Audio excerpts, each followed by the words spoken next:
महिला की हत्या कर शव को जलाने के मामले में 3 अपराधियों की हुई गिरफ्तारी। मधुबनी के बाघा गांव में सड़कों पर दिखा बाढ़ सा नजारा। लगातार दरभंगा में मिल रहे हैं कोरोना पॉजिटिव मरीज। देश कभी नहीं भूलेगा वीर जवानों की कुर्बानी। पीजी फर्स्ट व थर्ड सेमेस्टर में रिजल्ट गड़बड़ी को लेकर आम छात्रों का भूख हड़ताल शुरू। बहादुरपुर थाना के हाउसिंग कॉलोनी के एक मकान में महिला की हत्या कर जलाने का मामला सामने आया था, जिसमें जांच के बाद 3 अपराधियों की गिरफ्तारी भी की। वहीं दूसरे सोमवार को एसएसपी बाबूराम ने अपने कार्यालय में प्रेस वार्ता करते हुए मामले की पूरी जानकारी दी।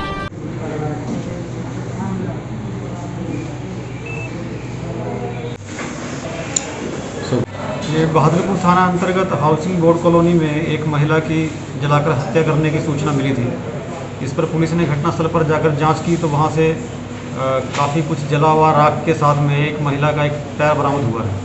और फिर पूछताछ में ये बात सामने आई है कि वहां पर एक व्यक्ति के द्वारा एक महिला को लाकर 1 सप्ताह पहले ही रखा गया था और कुछ अनजान लोगों का वहाँ संदिग्ध लोगों का आना जाना लगा रहता था और फिर एक हफ्ते के बाद ये घटना घटित हुई।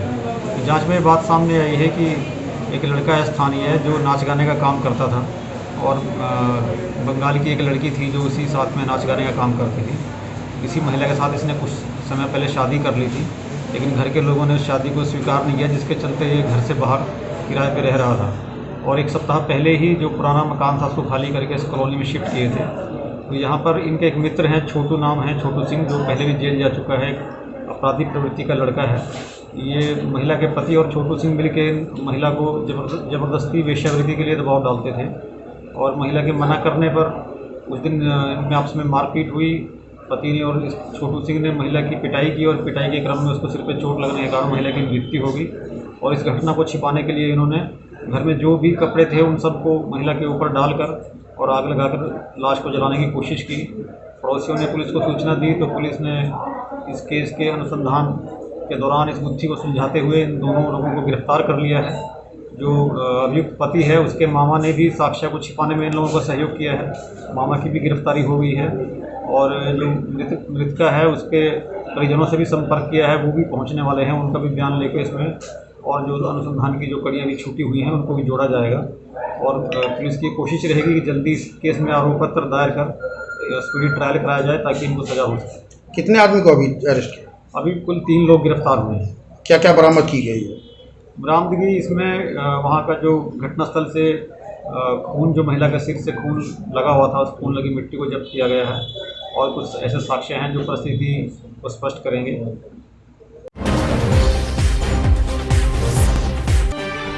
मधुबनी जिले के बाघा गांव के सड़क पर बारिश का पानी इस तरह सड़कों पर लग जाता है मानो बरसात का पानी न हो बल्कि बाढ़ का पानी हो। आने जाने वाले लोगों को घुटनों से ऊपर तक पानी हेल कर जाना पड़ता है। आप देख सकते हैं सड़क पर लगे पानी में लोग किस तरह से परेशानी से गुजर रहे हैं। यहाँ तक कि ऑटो के अंदर भी पानी घुसा दिख रहा है तो गाड़ी के चक्के भी पानी में डूबे नजर आ रहे हैं। जल जमाव की समस्या के निदान के लिए कई बार शिकायत भी की गई, लेकिन समस्या का निदान अभी तक नहीं हो पाया है। इस समस्या को लेकर कई बार अधिकारियों से शिकायत की गई, ईमेल भेजा गया, वीडियो भेजा गया, लेकिन अभी तक कोई इसका हल नहीं निकल पाया।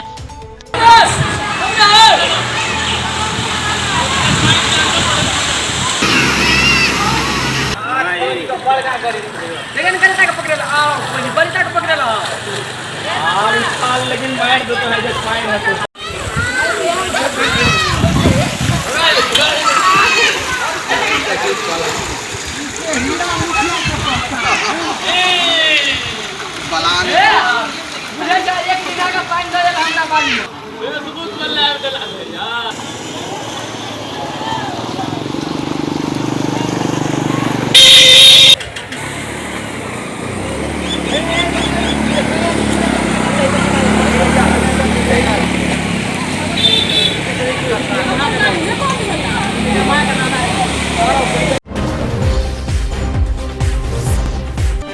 दरभंगा शहर में बढ़ते कोरोना पॉजिटिव मरीज के आंकड़े, इस बीमारी से हुई मौत के बाद अब लोगों में डर काफी बढ़ चुका है।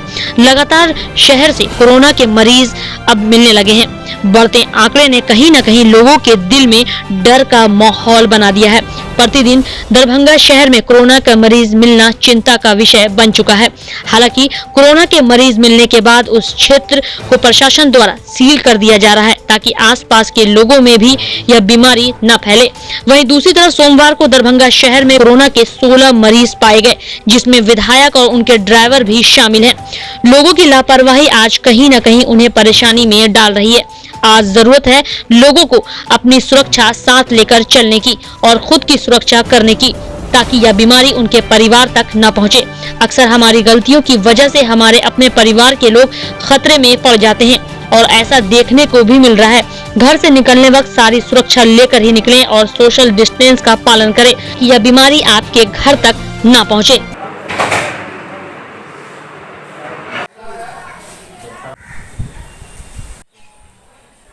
दरभंगा शहर में 5 और पूरे जिला में 16 कोरोना पॉजिटिव संक्रमित आज मिले हैं।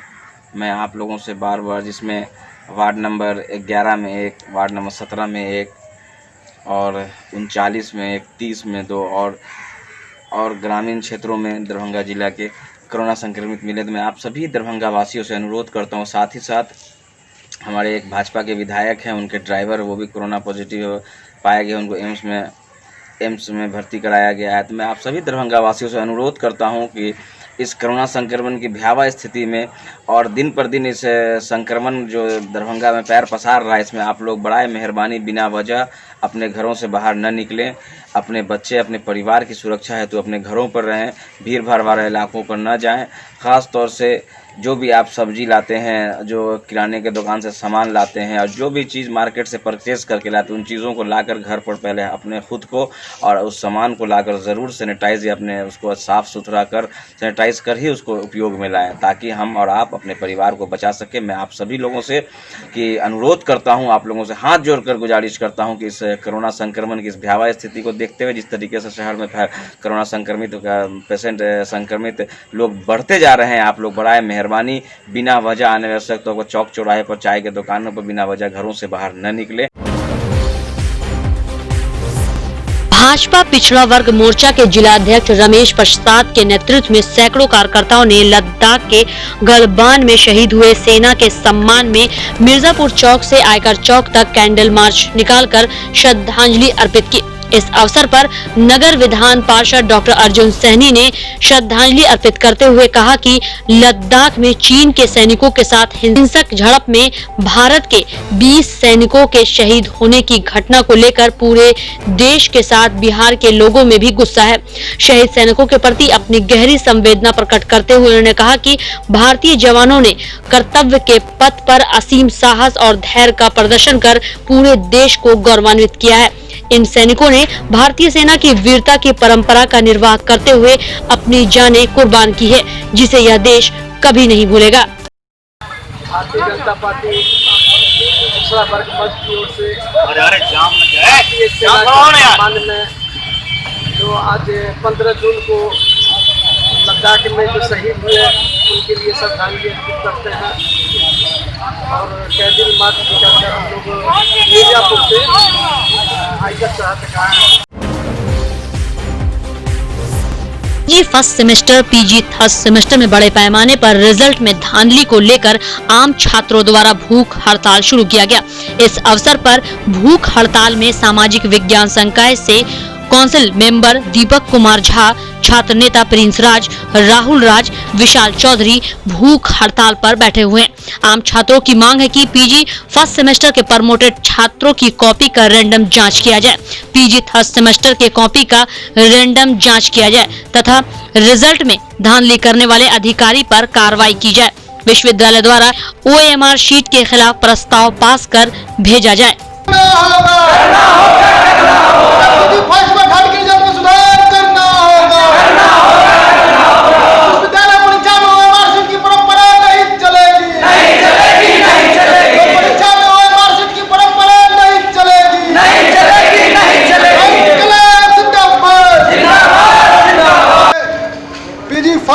सेमेस्टर और पीजी थर्ड सेमेस्टर में बड़े पैमाने पर रिजल्ट में गड़बड़ी हुई है। हम लोग लगातार आवेदन के माध्यम से, आंदोलन के माध्यम से या फिर मिल करके परीक्षा नियंत्रक को बार बार आग्रह किए कि महोदय आप रिजल्ट में भारी पैमाने पर गड़बड़ी हुई है, रिजल्ट को आप सुधार कीजिए, लेकिन उन्होंने अभी तक इस प्रस्ताव को नहीं माना। अंत में हम आम छात्रों ने ठान लिया है कि हम भूख हड़ताल पर बैठ गए हैं और जब तक रिजल्ट मेरे हाथ में नहीं आएगा तब तक ये भूख हड़ताल टूटने वाला नहीं है। हम छात्रों की एकता बन चुकी है, परीक्षा नियंत्रक को झुकना होगा, विश्वविद्यालय प्रशासन को झुकना होगा और रिजल्ट में सुधार करना होगा, नहीं तो हम भूख हड़ताल से नहीं उठेंगे। दरभंगा जिला के विश्वविद्यालय थाना क्षेत्र के आजमनगर मोहल्ले में 6 जून को हुए चर्चित बम ब्लास्ट मामले की जांच करने एसएसपी बाबूराम स्वयं घटनास्थल पर पहुंचे। उन्हें ब्लास्ट से क्षतिग्रस्त हुए मकानों का बारीकी से निरीक्षण किया। क्षतिग्रस्त मकानों को देखते हुए वह अंदर गए, छत की गिरी सीलिंग को भी बारीकी से देखा। बारूद के निशान पर हाथ फेरते हुए कुछ तलाशने की कोशिश की। उनकी खोजी नजर तथ्यों को तलाशते दिखी। घर में रह रही एक महिला से उन्होंने तकरीबन 20 मिनट तक पूछताछ की। बाहर निकलकर चारों ओर नजरें दौड़ाई। आसपास के जो मकान विस्फोट में क्षतिग्रस्त हुए थे को लेकर केस के आईओ और पदाधिकारियों से पूछताछ की। निरीक्षण के बाद मीडिया से बात करते हुए एसएसपी बाबूराम ने बताया कि इस मामले में अभी कुछ कहना जल्दबाजी होगी। बारूद सहित कुछ सामान एफएसएल की टीम अपने साथ ले गई है। जांच रिपोर्ट आने के बाद इस पे पर्दा उठेगा। बहरहाल मामले की बारीकी से जांच की जा रही है। वहीं उन्होंने कहा कि आरोपितों की कॉल डिटेल्स को खंगाला जा रहा है। उसके संपर्क में रहे लोगों से पूछताछ भी की जा रही है। जरूरत पड़ने पर फिर से आरोपितों को पुलिस रिमांड मिलेगी।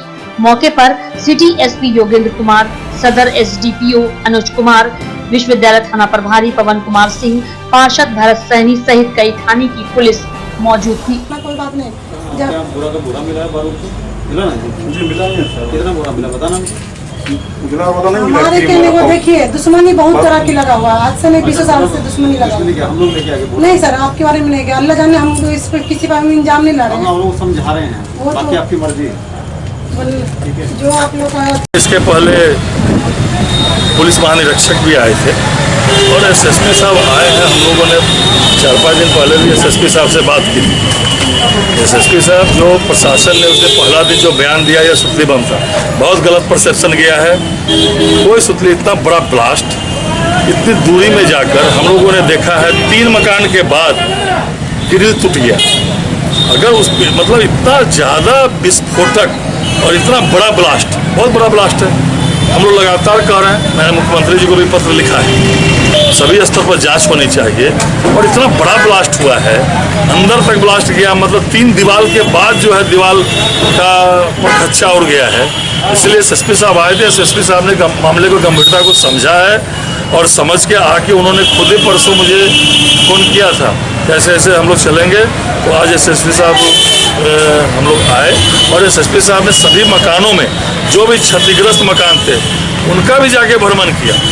यहाँ 10 दिन पहले एक घर में एक विस्फोट हुआ था, जिसमें उस घर के साथ साथ आसपास की काफ़ी बिल्डिंग को नुकसान पहुँचा है। उसमें पहले किसी कारणवश से मैं अवकाश में था, नहीं आ पाया था। आज मैं यहाँ पीओ विजिट करने आया हूँ, तो देखने से ये लग रहा है कि कोई बड़ा या तो कोई कंटेनर में या प्रेशर कुकर टाइप से कोई ऐसा लगता है, कोई ऐसी चीज़ में ब्लास्ट हुआ है जिसकी वजह से इतना नुकसान हुआ है।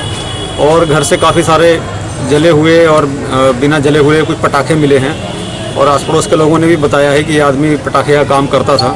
घर से कुछ बारूद जैसा पदार्थ भी बरामद हुआ था, जिससे लगता था कि आदमी पटाखे का निर्माण घर के अंदर करता था अवैध रूप से। तो पटाखे बनाने के क्रम में हो सकता है कोई बारूद इन्होंने किसी प्रेशर कुकर जैसे बर्तन में बंद करके रख दिया हो, जिसके फटने की संभावना से ऐसा हो सकता है। हालांकि इनको रिमांड पे लिया गया था, लेकिन रिमांड पे भी ये कुछ पूछताछ में सहयोग नहीं किए। और अभी हम लोग दोबारा पड़ोसियों से जानकारी लेंगे, यहाँ आसपास हो सकता है कोई नई जानकारी सामने आए। जिस तरह की सर ब्लास्ट हुई थी, विस्फोटक पदार्थ घर से बरामद हुए हैं, वो एफएसएल को भेजे गए हैं जांच के लिए। तो वो विस्फोटक क्या है ये हम लोगों के स्तर से कहना उपयुक्त नहीं है। एफएसएल की रिपोर्ट के बाद ही आप लोगों को बता पाएंगे। Arun Jha and company CA firm, जिसका कोऑपरेटिव कार्यालय दिल्ली एवं शाखा कार्यालय देहरादून, आगरा में भी स्थित है। दरभंगा में फार्म को खोलने का उद्देश्य मिथिला के छोटे एवं बड़े कारोबारियों का सफलतापूर्वक GST, income tax, company audit, company registration, tax audit, accounting, bank loan, MSME registration आदि सेवा संबंधित विशेषज्ञ द्वारा प्रदान की जाती है। इस फार्म का संचालन सीए अरुण झा, सिद्धांत नंदा झा, शिव शंकर झा एवं भारती द्वारा संचालित किया जाएगा।